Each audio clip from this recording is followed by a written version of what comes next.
Welcome to Ramos, Maze's End. As far as opening hand goes, we have Personal Tutor in one land. Man, if we had two lands, I would keep on this in a heartbeat. Yeah, let's go mulligan. It's a little hard to keep that one on a one-lander. Yeah, we'll keep. We got Gamble, then go for Life in the Loam.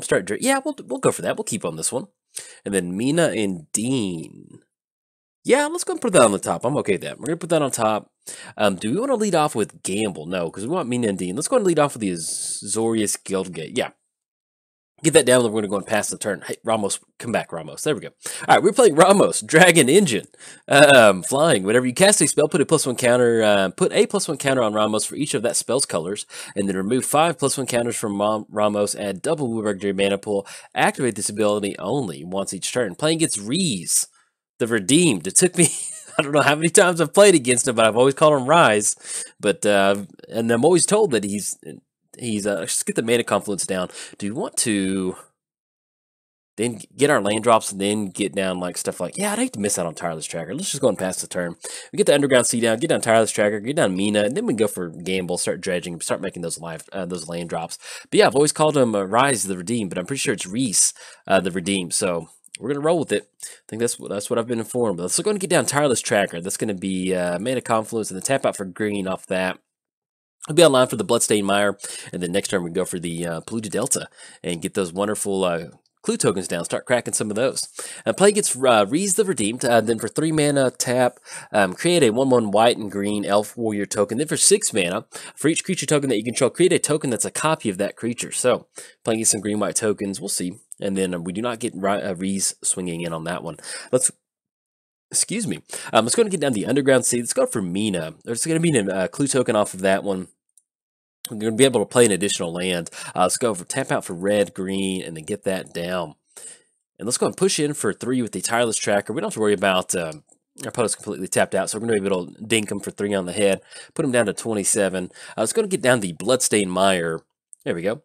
We're going to get that clue token. Let's go and crack in response to that. Not that it matters. Let's go and grab a red source. Grab that Taiga. And then we're going to go ahead and go for Gamble on Life from the Loam. And then that way, if it does go into the graveyard, we can always dredge it. And if something happens to Misty, we can bring it back too. So let's go and go for that Life from the Loam. We'll have a 50-50 shot. Either way, we're going to be A-okay on this one. Right, Life from the Loam. There we go. And we end up with Life from the Loam in the graveyard. That's perfect. And we still have Misty. Anything else, we're going to go and pass the turn. But yes, as far as you can see on our there we go. You can see on our on the bottom of the screen, we've got a bunch of different win conditions for the deck. This is 5-color good stuff. Mainly, it's 5-color lands. That's what we're going to be doing. We have Maze's End in here. We have Door to Nothingness. We have Dark Depths combo in here. We have Valakut, Prismatic Omen. Scavenging Ooze, yucky. That's gross. And they already picked off that Scavenging Ooze. They picked off the Life from the Loam. I was looking over at my second screen when I was getting all the combos off, and I didn't see Scavenging Ooze. Okay. Anyway, let's go get the Misty down. So we have Cruel Tutor. We're going to be able to put that card on top, and then we can crack it off of that clue token. Let's do this. Let's go and crack the Misty. Let's go and grab a land that's going to come into play untapped. We have pretty much, we're online for anything at this point right now. Let's go and grab a Bayou. Most of the stuff in here is going to be black. It's going to be 1, 2, 3, 4, 5, 6. We can go for Ramos if we want to. Start swinging in the air for a full 4 body. And then next turn go for Cruel Tutor and crack whatever we want. Yeah, it's going to go for that. I think I like that. It's going to be 1, 2, 3. Yeah, normally we don't get Ramos down. You know, we get Ramos down in a situation where we kind of want to go beat sticks, but with Scavenging Goose coming down, you know, it's all hands on deck. We need to take care of this threat at this point right now. Let's go and swing it with Mina. It's going to be a full 4 body coming across. Mina and Dean, too, excuse me. Swinging it for 4. It's going to put him down to 23, and then anything else, we're going to go and pass the turn. So we have Ramos on the battlefield. We're going to be able to swing in for 4 in the air. We do have Cruel Tutor, so we can put a card on top of our library and then crack it off one of the clue tokens if we want to start drawing from there. But we'll need to find some sort of way to deal with Scavenging Ooze. Opponent is going to be tapping up for 6 total mana. Austere Command, destroy all creatures converting mana cost 4 or greater. Now, Tireless Tracker is still going to stick around, which is going to be good. But with Cruel Tutor, we do have a couple board wipes in here we can go for. If we want to go for a reset on this one, we can go for that Cruel Tutor.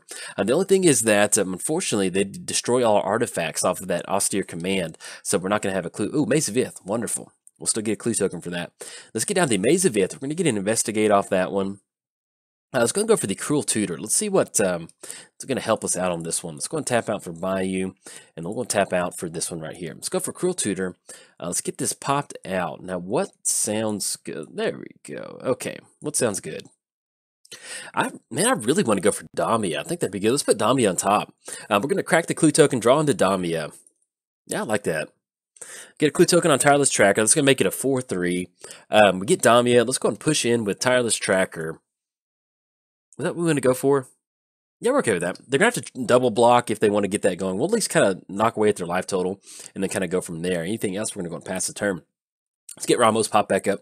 Yeah, as far as that Cruel Tutor goes, I was thinking different things that we can go for. We just really only have one guild gate on the battlefield at this point right now.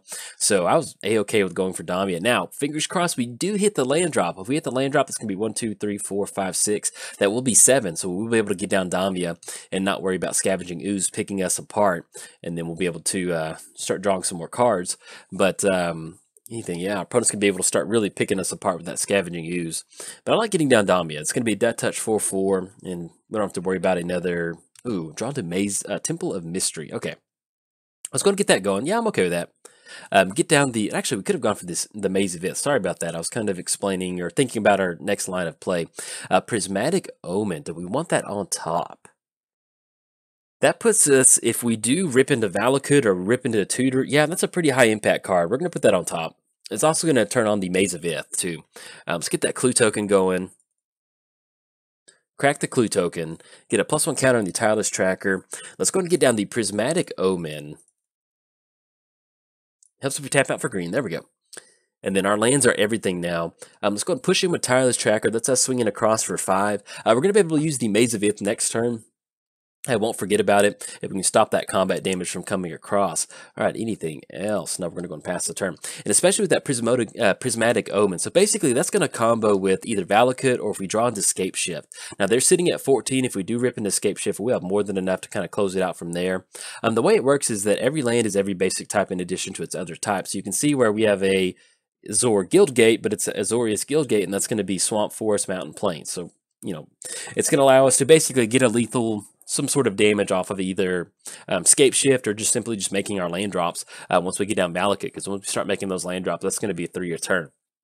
Okay, our opponent is getting down a Johnny, Mentor of Heroes. They can distribute those 3+1 counters onto up to 1, 2, or 3 creatures they control. Now, if they want to kind of spread the wealth around, they can definitely go for the Ajani activation. Let's see what they went for. Did they go for it just yet? They have not gone for the, Archangel of Thune. Okay.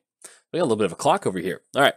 And that will be whenever you gain life, put a +1 counter. So see how they decide to spread the counters out. Once again, we still have the Maze of It to kind of make sure target creature will not be attacking. And then we have Damia next turn. All right. Put the 2 counters on Scavenging Ooze. And see how they want to swing in. 2 more mana. And then exile the Mina and Dean out of the graveyard. It's going to make it a get that +1 counter. They're going to get a few more counters on their creatures too from there. All right. So at this point right now, we'd almost need some sort of board wipe to deal with this. They're going to be swinging in for 11. Just sending in the Scavenging Ooze. It's going to go Maze of Ith, untap Scavenging Ooze. Get out of here, buddy. Opponent's going to be swinging in for 4. It's going to put us down to 13. And it's going to be 7 total commander damage. All right. See what we draw into. Draw into a Grim Tutor. I think that's just enough to go for Prismatic Scape Shift. They're at 15. That's going to be 3, 6, 9, 12. And it's going to be 1, 2, 3. Yeah, I think we got just... Oh, what a tough deck. All right. Let's go and tap out for black. And then we'll go ahead and tap out for one more. There we go. We're going to go for Grim Tutor and go for that Valakut trigger. Oh, yes. Where are you, Scape Shift? Let's get this popped out. Let's grab that Scape Shift. Let's go ahead and add that extra mana to our mana pool. We're going to add that. That's going to be green, green. And then we can tap this off 1 white. So we're going to go Scape Shift, sacrifice any number of lands, and that's going to be 1, 2. Leave that 1 blue mana floating. We're going to sacrifice 1, 2, 3, 4, 5, 6, 7, 8. Make sure we clicked across the board. Definitely, the one thing that we want to grab this one's going to be Valakut, and then we'll just go ahead and grab some good utility lands off of that. So we're going to grab Ancient Tomb. Let's go ahead and grab the Guild Gates too. Grill Guild Gate, Is It Guild Gate? And then, unfortunately, we can't bring that back. So we'll get some scries going. Temple of Deceit, Temple of Malady, and then Dark Depths. And we'll go and grab that Thespian Stage. Why not? They're all going to be mountains. Where are you, Thespian Stage? Maybe it was exiled. There we go. Thespian stage up top. So it could be 2 more. Grab that Thespian stage. We'll go and grab the Demir Guild Gate and then the Boros Guild Gate.